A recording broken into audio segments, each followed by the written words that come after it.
State session અંતર્ગત energy transition towards 100 gigawatt renewable energy in ગુજરાતમાં સહભાગી થયા હતા। આ પ્રસંગે mission 100 gigawatt of renewable energy in ગુજરાતનું લોન્ચિંગ તથા ગુજરાત એનર્જી વિઝન 2047ના વિમોચન કર્યા હતા। સમિટના સ્ટેટ સેશનનું આયોજન કરવામાં આવ્યું હતું। CM Bhupendrabhai Patel renewable energy in ગુજરાતમાં સહભાગી થયા હતા। મુખ્યમંત્રી ભૂપેન્દ્ર પટેલે આ પ્રસંગે mission 100 gigawatt of renewable energy in ગુજરાતનું લોન્ચિંગ તથા ગુજરાત એનર્જી વિઝન 2047ના વિમોચન કર્યા હતા। આ ઉપરાંત મુખ્યમંત્રીની ઉપસ્થિતિમાં કુલ 4 MOU સાઇન કરવામાં આવ્યા હતા, જેમાં PGCIL અને ગુજરાત સરકાર વચ્ચે ₹5,000 કરોડ, GSEC અને GUVNL વચ્ચે ₹59,000 કરોડ, અવાળા એનર્જી અને GPCL વચ્ચે ₹85,000 કરોડ તેમજ જુનિપર ગ્રીન એનર્જી અને GEDA વચ્ચે ₹30,000 કરોડના MOU સાઇન થયા છે।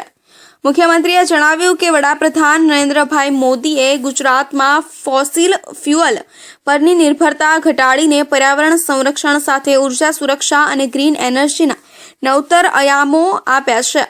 દેશનો પહેલો સોલાર પાર્ક તેમના ગુજરાતના મુખ્યમંત્રી તરીકેના કાર્યકાળમાં ચારણકામાં શરૂ થયો હતો તથા હવે ગુજરાત દેશના પ્રથમ સોલાર વિલેજ મોઢેરાનું પણ ગૌરવ ધરાવે છે। તેમણે કચ્છના 37 ગીગાવોટના hybrid energy park, 4 semiconductor plant તથા ગુજરાતની સેક્ટર સ્પેસિફિક પોલિસીઝ, ખાસ કરીને રિન્યુએબલ એનર્જી પોલિસી તથા ગ્રીન હાઇડ્રોજન પોલિસીનો ઉલ્લેખ કરતા સમિટના હિતધારકોને તેનો અભ્યાસ કરવા અને લાભ લેવા અનુરોધ પણ કર્યો હતો। મુખ્યમંત્રી ભૂપેન્દ્રભાઈ પટેલે જણાવ્યું કે વડાપ્રધાનના વિઝન અનુસાર ગુજરાતને સોલાર પેનલ તથા વિન્ડ ટર્બાઇન મેન્યુફેક્ચરિંગ ઉત્પાદનમાં અગ્રીમ રાખવાના ધ્યેય સાથે આપણે આગળ વધ્યા છીએ।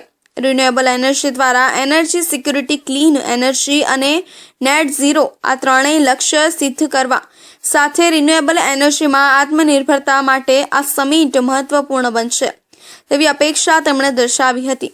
ક્લાઇમેટ ચેન્જ માટે અલાયદો વિભાગ બનાવનારું ગુજરાત સમગ્ર વિશ્વનું પ્રથમ રાજ્ય છે। ગુજરાતમાં 300 દિવસ ભરપૂર માત્રામાં સૂર્યપ્રકાશ આવતો હોવાથી ગુજરાતમાં સોલર ઉર્જાની ક્ષમતા વધારવાની અનેક શક્યતાઓ રહેલી છે। સાથે જ દેશનો સૌથી લાંબો દરિયા કિનારો હોવાથી પવન ઉર્જામાં પણ ભરપૂર સંભાવનાઓ રહેલી છે।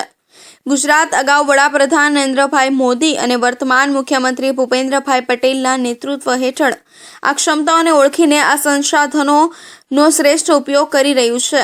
રિન્યુએબલ એનર્જી ટેકનોલોજી સ્થાપવા માટે ગુજરાત સ્માર્ટ ચોઇસ છે તેમ કહી કેન્દ્રીય મંત્રીએ ઉમેર્યું કે ભારતની સૌર ઉત્પાદન ક્ષમતામાં ગુજરાતનો હિસ્સો લગભગ 53% જેટલો છે। પીએમ સૂર્યઘર મુફ્ત બિજલી યોજના હેઠળ દેશમાં 3.5 લાખ ગ્રાહકોએ રૂફટોપ સોલાર સિસ્ટમ ઇન્સ્ટોલ કરી છે, જેમાં 50% ઇન્સ્ટોલેશન પહેલેથી જ પૂર્ણ થઈ ચૂક્યું છે। ક્લીન એનર્જી પહેલ માટે ગુજરાતને ₹4,490 કરોડ ફાળવવામાં આવ્યા છે, જેનો ગુજરાતને શ્રેષ્ઠતમ ઉપયોગ કર્યો છે। તેમણે જણાવ્યું કે ગુજરાતે વર્ષ 2030 સુધીમાં રિન્યુએબલ એનર્જી ક્ષમતા 100 ગીગાવોટ સુધી પહોંચાડવાનો લક્ષ્યાંક નક્કી કર્યો છે।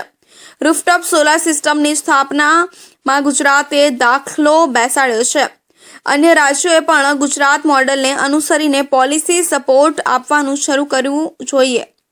ગુજરાત ખરેખર ભારતનું ગૌરવ છે તેમ મંત્રીએ ઉમેર્યું હતું।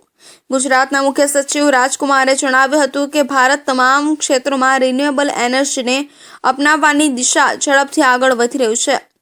આવા ટ્રાન્ઝિશન સમયમાં રીઇન્વેસ્ટ 2024ની યજમાની કરવી એ ગુજરાત માટે ગૌરવપૂર્ણ બાબત છે। પહેલી 3 એડિશન ઓફ રીઇન્વેસ્ટ જે દિલ્હીમાં થઈ હતી અને ચોથી વાર ફર્સ્ટ ટાઈમ ગુજરાતમાં આવી અને ગુજરાતમાં જે રીતે એનું આયોજન થયું, આપણા રિન્યુએબલ અને ન્યૂ એનર્જીના મિનિસ્ટર શ્રી પ્રહલાદ જોશી સાહેબનો આપણે ખાસ આભાર માનીએ કે એમણે ગુજરાતને હોસ્ટ કરવા માટેનો અવસર આપ્યો અને સાથે સાથે એમની ટીમ પણ આપણા ગુજરાતના આયોજનથી ઘણી ખુશ છે। ખાસ કરીને ગુજરાતને લાગુ પડે એવા 4 સેમિનાર આપણે કરવામાં આવ્યા અને એ સેમિનાર છે offshore wind, green hydrogen, climate change and pump storage. આ જે ગુજરાતનું આખા ભારતની 200 ગીગાવોટની જે રિન્યુએબલ એનર્જી થઈ છે અત્યાર સુધી 2 વર્ષમાં, એમાં ગુજરાતે 30 ગીગાવોટ કર્યું છે, એટલે કે 15% ગુજરાતે રિન્યુએબલ એનર્જી હાંસિલ કરી છે. હવે પછી આપણું કમિટમેન્ટ બીજા 70 ગીગાવોટ છે. એ ગીગાવોટમાંથી 37 ગીગાવોટ આપણા કચ્છ ખાવડા ખાતે તૈયાર થઈ રહ્યું છે. એટલે બેલેન્સ હવે ગુજરાત માટે 100 ગીગાવોટ કરવામાં ઘણું ઓછું રહે છે. We are on the process of doing. Gujarat અત્યારે રૂફટોપ સોલાર સિસ્ટમની સ્થાપના માટે તેમજ પવન ઉર્જા ઉત્પાદનમાં દેશભરમાં પ્રથમ છે, જ્યારે સોલાર ઉર્જા ઉત્પાદનમાં પણ ગુજરાત દેશમાં દ્વિતીય ક્રમે છે.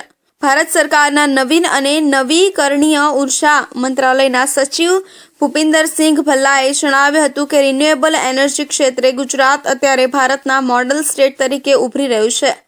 એટલા માટે જ રીઇન્વેસ્ટ જેવી ફ્લેગશિપ સમિટના આયોજન માટે